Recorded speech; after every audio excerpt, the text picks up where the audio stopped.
Una persona nunca puede dar lo mejor si se siente asustada. Hola Mario. Hola. Buenos días. ¿Cómo estás? ¿Qué tal? Muy bien, muy contento de estar aquí.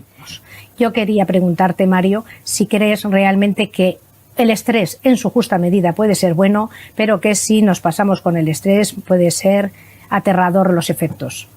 Pues fíjate, la persona que realmente nos reveló el impacto del estrés en el ser humano fue el profesor austriaco Hans Selye. Él estudió en la Universidad Alemana de Praga y llevó a cabo toda su carrera de investigador en la Universidad McGill en Canadá. Entonces él distinguió perfectamente dos tipos de estrés.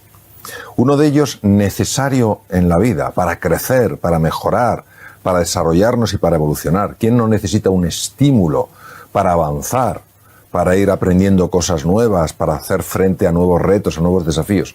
Pero él también detectó otra forma de estrés a la que dedicó muchos años de su vida, que es muy nociva para la salud. Es el distrés. Él utilizó las lenguas clásicas para mencionar eustrés, el positivo de escribir, y distrés, el negativo. El distrés es el estrés crónico, es decir, una forma de estrés sostenida que no deja espacio para que una persona se recupere, para que se renueve. Entonces, efectivamente, es una buena analogía la que tiene que ver con la condimentación de los alimentos, y es cierto que el distrés, el estrés negativo, es muy dañino para la salud, para las tres dimensiones, para la dimensión del cuerpo, la de la mente y la dimensión anímica. Según los últimos datos del Ministerio de Sanidad, 2,5 millones de personas, de españoles, consumimos ansiolíticos y antidepresivos a diario. ¿Qué podemos hacer para que no sean tan necesarios los ansiolíticos? Porque vivimos más estresados que nunca, me parece. Sí, bueno, en medicina hay una palabra un poco rara que se llama etiología. Etiología quiere decir el origen de la enfermedad. Nosotros podemos tratar los síntomas, podemos tratar los signos de una enfermedad. Pero para eliminar una enfermedad, necesitamos conocer la etiología, el origen de esa enfermedad. Entonces, obviamente, los ansiolíticos, los antidepresivos están tratando los síntomas y los signos. Una persona que está con una ansiedad crónica, constantemente preocupada por el pasado, por lo que puede suceder, o una persona que está pues deprimida, viendo el aspecto oscuro de la vida, pues un ansiolítico, un antidepresivo le puede ayudar. Pero ¿qué hay en el origen? Desde mi punto de vista, en el origen hay dos cosas. Primero, la deshumanización brutal de la sociedad. Es decir, no nos tratamos como seres humanos, con esa dignidad, con ese respeto que corresponde a nuestra dignidad como seres humanos. Y en segundo lugar, desde mi punto de vista, es la separación de la dimensión espiritual de la existencia. Entendiendo por dimensión espiritual un sentido de trascendencia, es decir, la voluntad de reconectar con nosotros mismos a un nivel profundo, la voluntad de reconectar con los demás reconociendo la diversidad, pero en lugar de tolerarla o enfrentarnos a la diversidad, celebrándola. Y en tercer lugar, es la conexión, el encuentro con la naturaleza, con nuestra madre la naturaleza, es decir, no sometiéndola a nuestros caprichos ni a nuestras ambiciones y nuestra avaricia, sino sencillamente respetándola.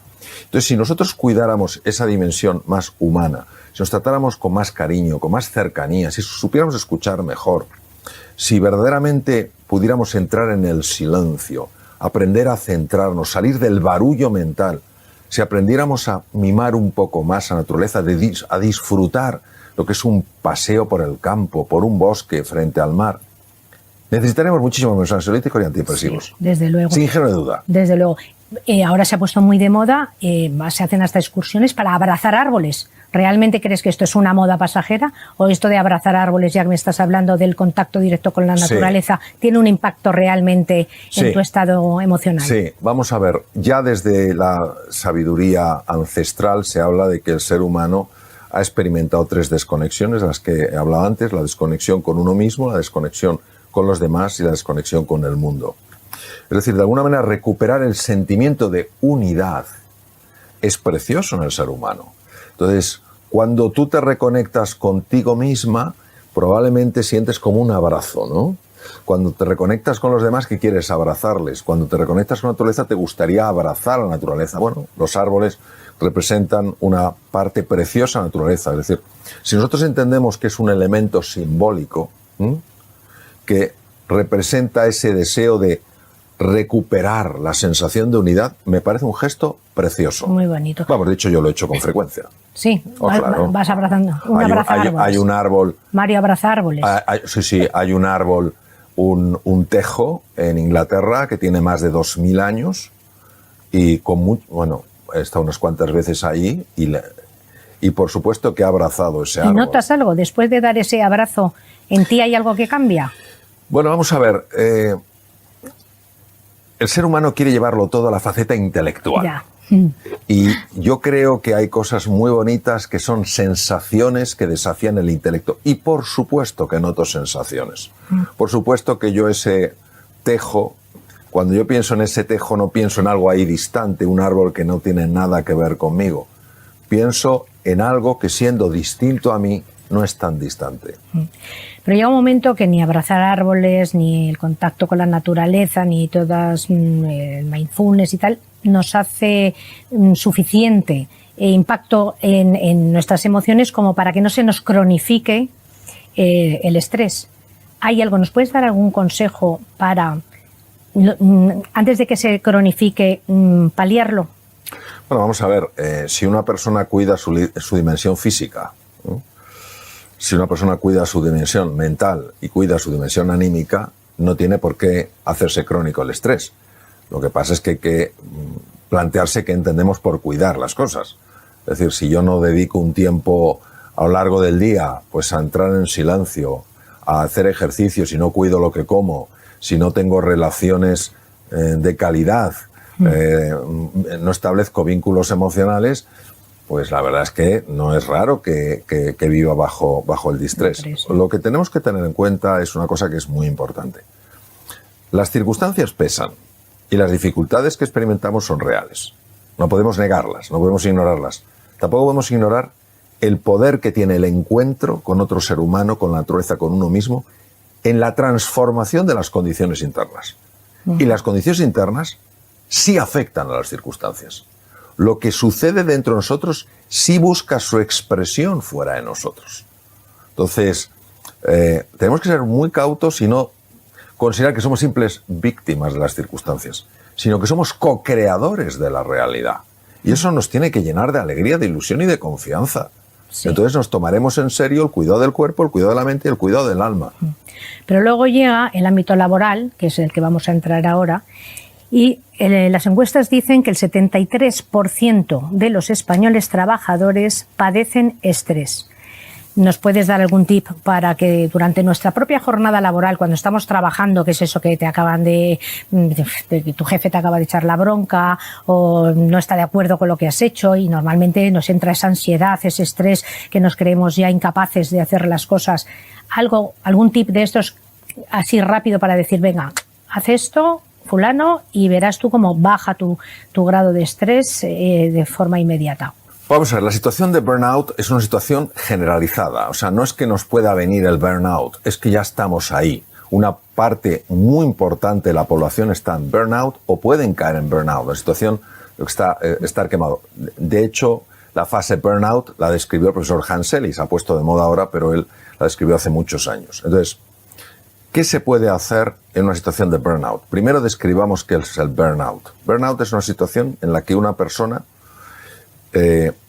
está experimentando ciertas cosas a nivel físico, a nivel mental y a nivel anímico. ¿Qué está experimentando a nivel físico? Agotamiento, mala salud, insomnio. ¿Qué está experimentando a nivel mental? Irritabilidad, tendencia al aislamiento, falta de ilusión por las cosas, falta de compromiso. ¿Qué está experimentando a nivel anímico? Un desconectarse con la vida, una falta de interés por la vida. Entonces, estas cosas se solucionan a 3 niveles. Primero, a nivel individual. Segundo, a nivel colectivo. Y tercero, a nivel estructural. ¿Qué es a nivel individual? Para que una persona salga de burnout, tiene que estar dispuesta a tomarse en serio, pasar del cuadrante de burnout al cuadrante de recuperación o renovación. No puede pasar directamente al alto rendimiento si antes no se recupera. Y eso tiene que tomarse en serio el cuidado del cuerpo, el cuidado de la mente y el cuidado de la dimensión anímica. Y hay mucha información sobre eso. No es una cosa difícil de encontrar. Eso a nivel personal. A nivel colectivo, tenemos que ser conscientes de hasta qué punto cuando una persona se siente amenazada por el juicio, por lo que me puede pasar, por si me van a echar, por si no sé qué tal cual, cuando una persona se siente amenazada, favorece el burnout. O sea, una persona nunca puede dar lo mejor si se siente asustada. Entonces, todos podemos generar entornos amables, entornos donde las personas no se sientan constantemente vigiladas, donde las personas se sientan valoradas. Y a nivel estructural, ¿qué podemos hacer? Cambiar las estructuras. Es decir, hay estructuras hoy en día que están haciendo muchísimo daño. No tiene sentido que una persona esté trabajando todos los días en su oficina hasta las 11, hasta las 12 de la noche. Si ha hecho bien su trabajo y acabó antes. O que tenga que estar todo el fin de semana preparando cosas. Una cosa es hacerlo ocasionalmente, porque es una situación nueva, y otra cosa acostumbrarnos a eso. No tiene sentido. ¿Por qué se está cambiando la estructura o se está buscando cambiar la estructura de asistencia mental para las personas que necesitan un apoyo en este sentido? Porque se está empezando a hablar de la envergadura de la patología mental que hoy en día, si no se habla, ¿cómo se va a resolver? Entonces, claro que se puede hacer. Lo que no podemos caer es en la desesperanza, en la impotencia, o pensar ilusoriamente que alguien lo hará. No, cada uno tenemos que tomar nuestra parcela de responsabilidad y empezar a hacer cosas.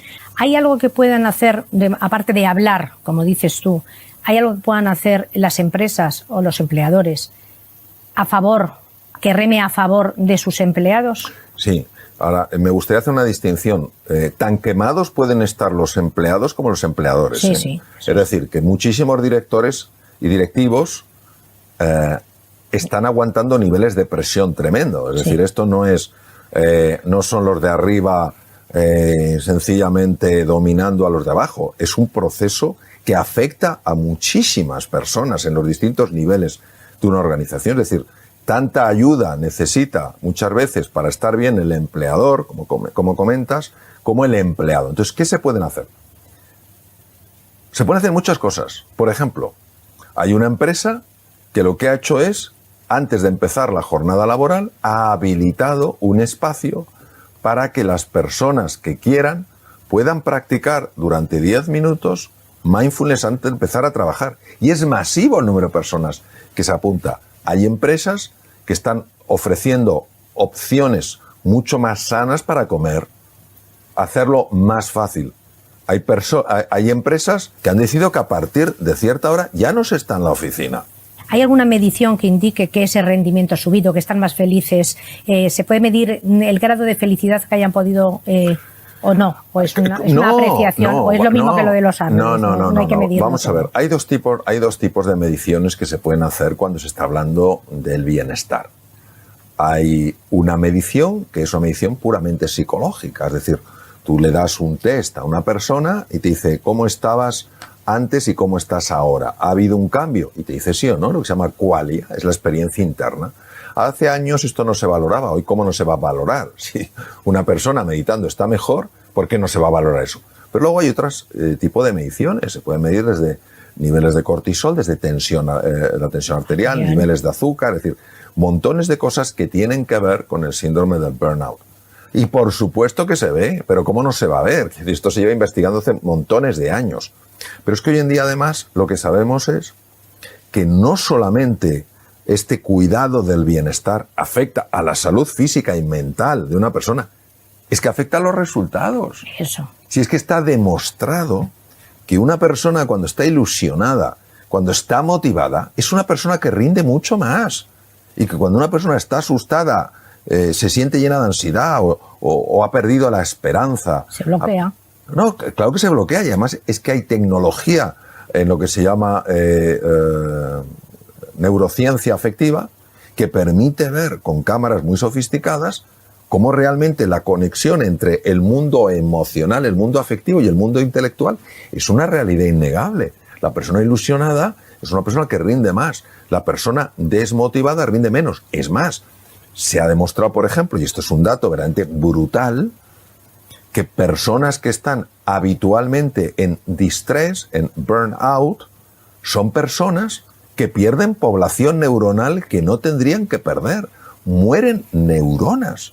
Y bueno, ¿cómo es posible que muevan neuronas? Sí, mueven neuronas porque cuando hay distrés o hay, cuya expresión es el burnout, la palabra científica es distrés, la palabra más popular es burnout, hay una liberación de una hormona en la sangre, de la que llevo hablando montones de años, que se llama el cortisol.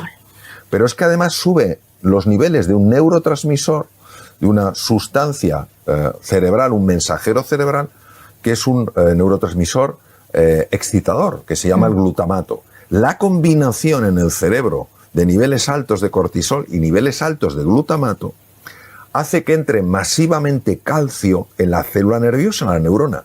Y esa entrada masiva de calcio activa, fíjate lo que te voy a decir, activa el gen de la apoptosis, que es eso, el gen del suicidio celular. ¿Hasta qué punto lo mental afecta y lo afectivo se materializa? Y de la misma manera que esa cronicidad en el estrés, ese distrés que lleva el burnout, destruye población neuronal, también, y esto, el primero que lo intuyó, no lo podía mostrar, era Cajal, nuestro gran premio Nobel, es que cuando una persona está ilusionada, cuando una persona está motivada, hay células madre en el cerebro que se convierten en neuronas. Es decir, una persona se vuelve más inteligente, más creativa, más emprendedora, pero necesita ese estímulo, necesita esa ilusión, necesita esa pasión, ese entusiasmo. Por eso el gran Cajal, porque vamos, o sea, tendría que haber un museo para don Santiago Ramón y Cajal. Cajal decía, todo ser humano, si se lo propone, fíjate, no está hablando, no, es que yo no puedo hacer nada, no, si se lo propone, puede ser escultor de su propio cerebro. En aquel momento pensaban que Cajal hablaba metafóricamente. Cajal intuía algo que no podía demostrar con la tecnología. Hoy la neuroplasticidad es un hecho. Es un hecho, claro que sí. Como es un hecho que tenemos un segundo cerebro en el intestino con 100 millones de células nerviosas y que está directamente relacionado con el cerebro y que fíjate tú si nos afecta, que cuando dices la expresión se me ha cerrado el estómago, que viene, vamos, totalmente a colación del estrés, se me ha cerrado el estómago, se me ha hecho un nudo en el estómago. ¿Qué relación hay entre la salud mental y el intestino? Porque hace unos años era como, esto no tiene nada que ver. Sí, el primero que lo descubrió fue un profesor de gastroenterología catedrático en la Universidad de Columbia en Nueva York. Y efectivamente los órganos tienen distintas dimensiones. El tubo digestivo tiene una dimensión que es muy clara, que es el procesamiento de los alimentos. Nosotros comemos cosas, el tubo digestivo se las arregla para desestructurar esas cosas como si hubiera un rompecabezas y algunas piezas dicen, uy, esto tengo que dejarla marchar y otras las tengo que absorber porque son fundamentales para la salud. Así se había entendido el tubo digestivo durante muchísimos años. Hasta que se descubrió efectivamente que había millones de neuronas en el tubo digestivo que no funcionan independientemente del resto del sistema nervioso, sino que están en constante conexión a través de neurotransmisores, a través de productos químicos, a través de señales nerviosas con el cerebro intracraneal. Entonces, ¿cómo influye? Influye muchísimo. ¿Por qué? Porque el tubo digestivo tiene dos poblaciones de bacterias. Unas serían las buenas, los bacteroidetes, y los otros son los malos, los firmicutes. Dentro de los bacteroidetes tenemos las bifidobacterias y los lactobacilos. Entonces, ¿qué hacen los buenos? Los buenos están intentando proteger la barrera intestinal para que no entren productos tóxicos.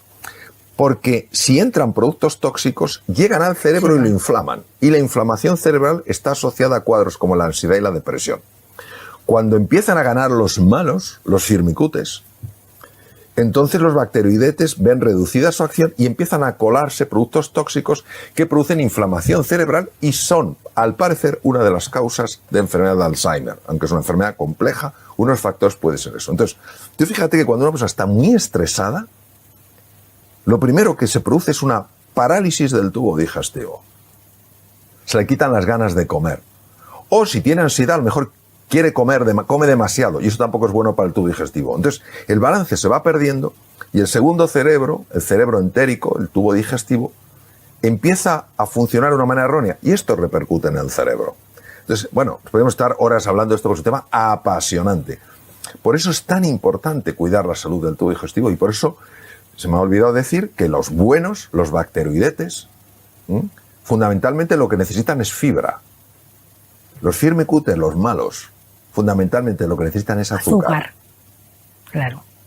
Más fibra y menos azúcar. ¿Y cómo podemos saber si se nos inflama el cerebro? ¿Hay algún signo externo que sepamos que se nos está inflamando? No, porque la inflamación, cuando uno dice, ay, se me ha inflamado la rodilla, se ve la rodilla roja, caliente y abultada. Sí, vamos, cuando hablamos de inflamación, a nivel cerebral hablamos de lo que se llama inflamación crónica de bajo grado. Y no solamente se produce en el cerebro, se produce en el corazón, en los vasos sanguíneos, páncreas, etcétera. Entonces, es un tipo de inflamación, es real que es inflamación porque hay células inflamatorias, porque hay cambios en la permeabilidad de los vasos sanguíneos, pero no es esta inflamación permanente. Sin embargo, por ejemplo, si se sabe con estudios más finos que sí hay efectivamente histológicamente esos datos inflamatorios, pero que a simple vista no se verían. Lo que sí vemos es la expresión de esa inflamación. Por ejemplo, la ansiedad y la depresión. La ansiedad y la depresión tienen un trasfondo en gran parte inflamatorio. Por eso, fíjate qué cosa tan sorprendente y tan bonita. Personas que han cambiado sus hábitos de alimentación y tenían un cuadro de ansiedad o de depresión, han mejorado de su ansiedad y su depresión hasta niveles sorprendentes solamente cambiando la alimentación. Tomando más fibra. Claro, y dices, ¿cómo es posible? Porque los bacteroidetes empiezan a ganar. A ganar la batalla. A ganar la batalla. Uno dirá, ¿pero por qué están los firmicutes? Bueno, pues porque tenemos gérmenes. Parte podemos entenderlo y parte no. Los firmicutes sí hacen algunas cosas favorables, favorecen la absorción de ciertas grasas, etc. Pero fundamentalmente, digamos que se portan bien siempre que no vean que hay debilidad en el otro sitio. Ya. Esto es como, por ejemplo, nosotros en la piel tenemos estafilococo dorado. Estafilococo dorado es coagulasa negativa, no es patógeno.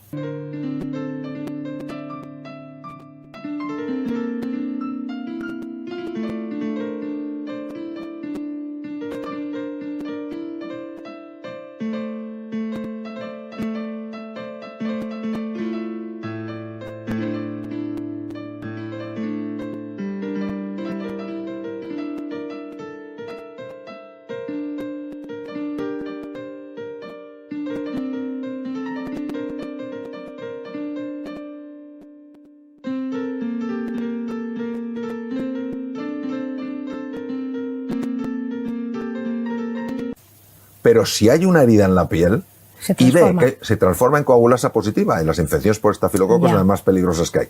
Pues igual, los firmicutes están ahí quietecitos mientras la población de bacteroidetes sea lo suficientemente grande. Si los bacteroidetes bajan, los firmicutes se crecen, empiezan a dominar y ahí tenemos problemas. Ya. Bueno, pues aparte de la alimentación, otra herramienta que tenemos que nos favorece muchísimo el controlar el estrés es la risa, tanto la risa real de Duchenne como la ficticia. Entonces, a mí me llamó mucho la atención, precisamente preparando esta entrevista, un experimento que hicieron en 2 universidades americanas, que seguro que conoces el experimento, que tenían que ver 2 grupos de personas, viñetas divertidas. Pero a un grupo le obligaban a tener el lapicero entre los labios y el segundo grupo entre los dientes, con la condición de que no pudiese tocar para nada el lapicero los labios. Entonces, el cerebro se creyó, que es lo que quiero que me expliques ahora, cómo al cerebro podemos engañarle de esa manera, que simplemente forzando una sonrisa con un lapicero entre los dientes, el cerebro puede llegar a creerse que está feliz y de qué manera esto es tan importante para mitigar a lo mejor síntomas de depresión y estrés, aparte de la fibra. Bueno, esto es precioso. Fíjate, si nosotros observamos un cerebro desde fuera, veremos que tiene 4 lóbulos: el frontal, el parietal, el temporal y el occipital. Pero hay una gran cisura, es muy interesante porque esta cisura, la mitad de esta cisura, es decir, de esta hendidura, le faltaba a Albert Einstein. Y estaba cubierta de neuronas. En lugar de existir esa especie de apertura, está cubierta de neuronas. Pues si tú esa cisura de Silvio, la separas, aparece el lóbulo escondido, el lóbulo invisible, el 5º lóbulo o ínsula de Ryle. Ryle fue el descubridor. La ínsula de Ryle es una de las estructuras más apasionantes del cerebro humano. ¿Por qué? Porque contiene el esquema entero del cuerpo. El mapa. El mapa entero del cuerpo. Y es uno de los mapas de los sentimientos. Es decir, la ínsula de Ryle es capaz de cambiar un pensamiento en un sentimiento. Y una emoción. Pienso que no puedo, acabo sintiendo que no puedo. Y es capaz de hacer que el cuerpo reverbere con ese sentimiento. Bueno. Pienso que no puedo, siento que no puedo, mi cuerpo no puede. Pero la ínsula de Ryle no solamente es un paso de dirección corteza cerebral a cuerpo, es también de cuerpo a corteza cerebral. Entonces, cuando tú tienes una disposición de tu cuerpo propia de un estado de alegría, como es una sonrisa, la ínsula de Ryle, que tiene perfectamente mapeada la cara, interpreta que se halle esa sonrisa, aunque sea una sonrisa, en este caso forzada por un lapicero, que tú estás contento, o que tú estás contenta. Entonces, como es un mapa de los sentimientos, sí, esa posición corporal empieza a transformarla en un sentimiento estar bien. Y empiezas a pensar en las cosas buenas que hay en tu vida. De hecho, en estas viñetas, los que tenían el lapicero en los dientes las veían súper divertidas y los otros no. Claro. Siendo las mismas viñetas. Claro, porque ten en cuenta que la percepción es un fenómeno cerebral, es un fenómeno, es una creación mental. Si yo estoy alegre por la mañana, el desayuno me va a saber más rico que si me levanto triste. El café huele mejor. El café huele mejor, el té está más rico, etc. Entonces, ¿qué ocurre? Que no le damos importancia al cuerpo, y también somos cuerpo. No es que tengamos un cuerpo, es que también somos cuerpo. Por eso la nutrición, por eso el descanso.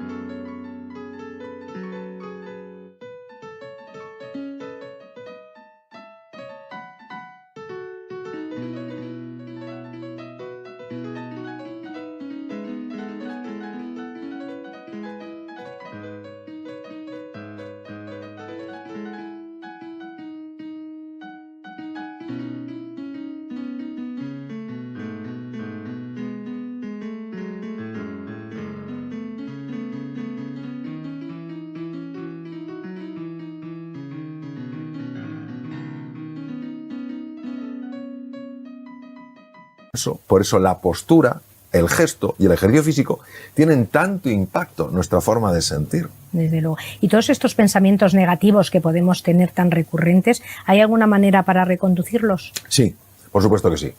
La forma de reconducirlos es la meditación. Es la meditación. Nunca enfrentarse al pensamiento. Nunca enfrentarse al pensamiento porque lo refuerzas. No intentar convencerte que no tienes que pensar eso. Llevar tu atención a otro sitio. Yo suelo poner el siguiente ejemplo. Es un ejemplo muy antiguo y viene de la sabiduría.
Oriental. Nosotros somos como el cielo, ¿sí? Y pasan las nubes. Las nubes van a pasar, pero no tiene el cielo que irse detrás de ellas. Entonces, si el cielo quisiera luchar contra las nubes aumentarían de tamaño, porque donde pones la atención lo refuerzas.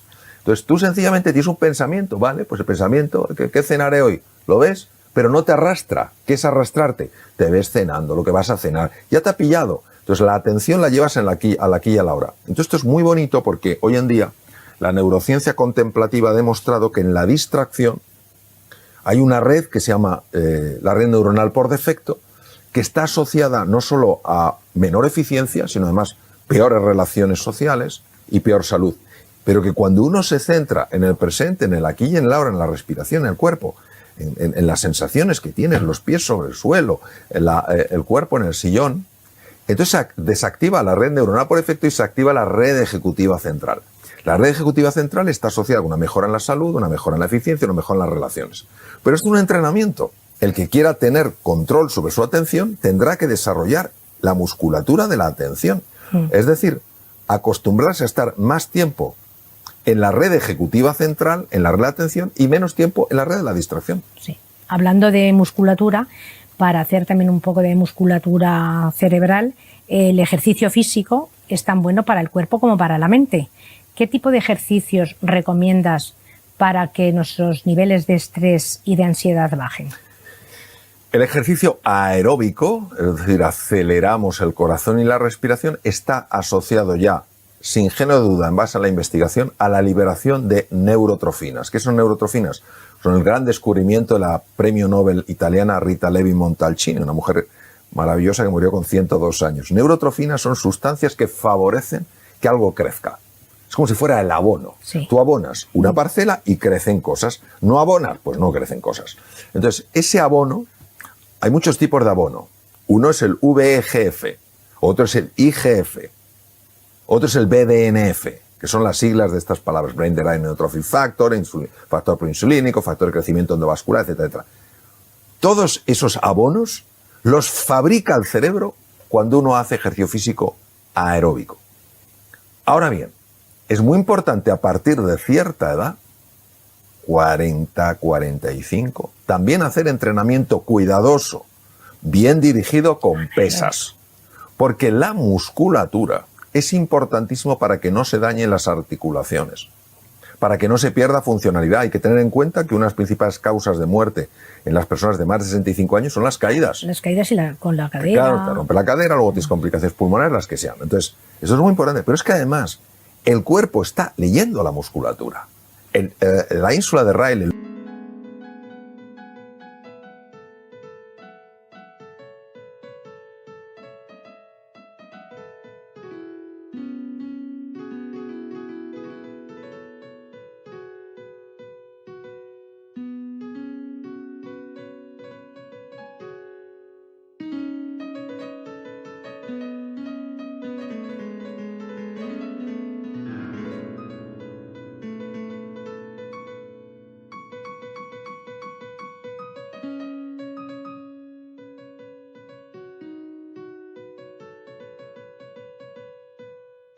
lóbulo oculto, el quinto lóbulo, está leyendo la musculatura.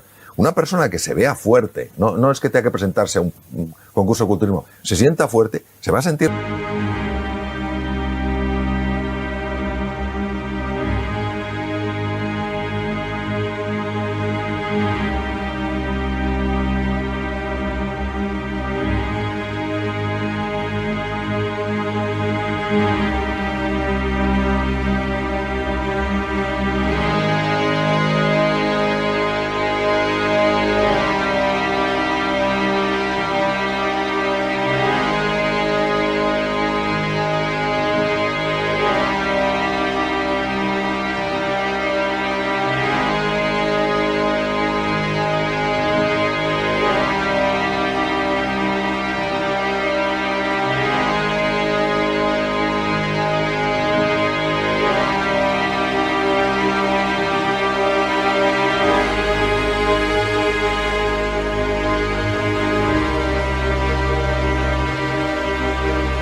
más capaz. Sabemos que la postura sí influye. También que te sientas fuerte, que te veas una persona fuerte. No hablo de ser un forzudo, una forzuda, pero verte fuerte, también eso implica en tu sensación, en tu estima, en tu propia valoración. Y a nivel cerebral me imagino que liberas endorfinas. Sí, claro, por supuesto. Hay tres tipos de hormonas que están muy asociadas con el bienestar. Las endorfinas, que son opiáceos endógenos producidos por el cuerpo. La dopamina, que es una hormona muy involucrada con la ilusión. La serotonina, que es una hormona fundamentalmente asociada con estados de felicidad, aunque en algunos casos, pero esto nos llevaría tiempo a hablar, puede aparecer en otros estados. Eso es lo que normalmente se activa cuando tú haces ejercicio físico. Pero hay otra que también llevo muchos años hablando de ella, una hormona, que se activa cuando lo haces con otras personas. Cuando además de estar tú haciendo ejercicio físico a nivel por tu cuenta, pues lo haces con un grupo de amigos, un grupo de amigas, y estás disfrutando. Y entonces se libera también oxitocina. Entonces esas cuatro hormonas son tremendamente beneficiosas y totalmente asociadas a los estados de bienestar. Cuando tienes un problema, ¿por qué lo magnificamos tanto cuando estamos en la cama? Que luego de repente te despiertas a las 8 de la mañana y por lo que sea, bueno, me imagino que también depende un poco incluso de las hormonas, el cortisol y todo eso, ya lo ves de otra manera. O sea, ya no te parece tan grave el problema que te has llevado a la cama y ha dormido contigo. Bueno, el sueño es de las cosas más enigmáticas y extraordinarias que hay. El sueño es de una importancia extrema. O sea, nuestra sociedad castiga el sueño porque no se ha enterado de lo importante que es el descanso nocturno. No se ha enterado de que se activan genes como el PER1, PER2, PER3 que evitan mutaciones cancerígenas.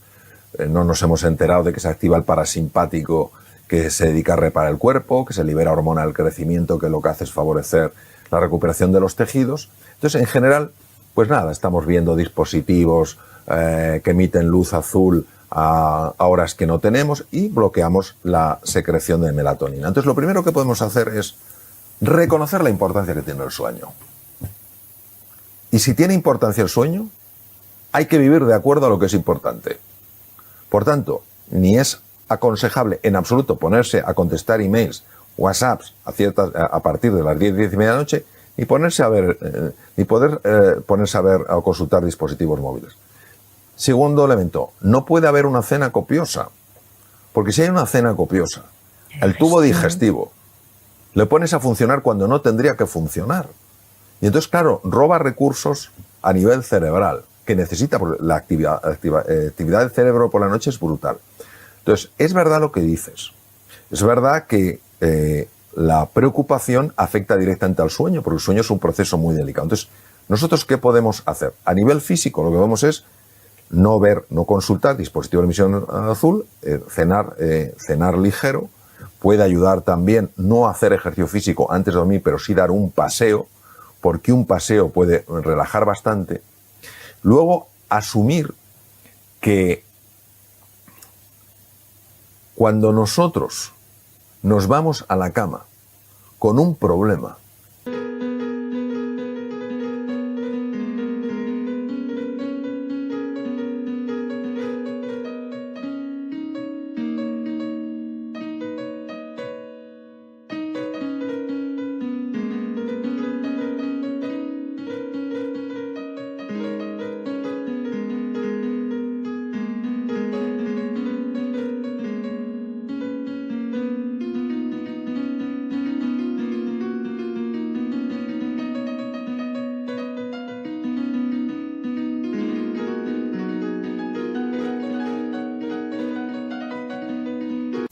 la memoria empieza a tomar ese problema y a incorporarlo en la memoria. Por eso es tan importante hacer un ejercicio de gratitud antes de acostarse. No te puedes acostar con un pensamiento negativo, porque la memoria, el hipocampo, reestructura a partir de ahí. Entonces, encuentra algo en el día, por pequeñito que sea, si buscas encontrarás, donde verdaderamente digas, mira, hoy me doy la enhorabuena porque vaya día que he tenido, pero he aguantado como una campeona. Hoy me doy la enhorabuena porque me quería haber comido ese bollo y me he aguantado y no me lo he comido. Y acaba con un pensamiento positivo. Parece una tontuna, pero es que no lo es. Y luego, si hay un problema, que dices tú, es que tengo este problema, mi recomendación es la siguiente. ¿Por qué tendemos a llevarlo a la cama? Porque como en el sueño perdemos el control, eso no nos gusta nada. Entonces lo que recomiendo es, lo apuntas en un papelito Lo más pequeño que encuentres, si encuentras un confeti y te cabe ahí, un granito de arroz, claro, como hacen. Un granito de arroz. ¿Por qué? Porque si un problema así de grande lo puedes poner en un papel minimizas, así de pequeño, imagínate el mensaje que estás dando al cerebro. Sí. Y esto parece una tontería, pero yo se lo comenté a algunas personas y les ha funcionado de cine. Pues nada, hay que ponerlo en práctica, pero ya. Y luego también la apariencia física. O sea, cuando tú tienes estrés, se te deshidrata hasta más la piel, te salen canas, arrugas, o sea, ¿nos puedes dar algún consejo para sentirnos más lozanos y guapos? Sí, vamos a ver. El estrés crónico, el distrés, utilizando terminología del profesor Hans Selye, y recordando que es el causante del burnout, está asociado fisiológicamente, es decir, a nivel de funcionamiento, con lo que se llama un aumento del estrés oxidativo. ¿Esto qué quiere decir?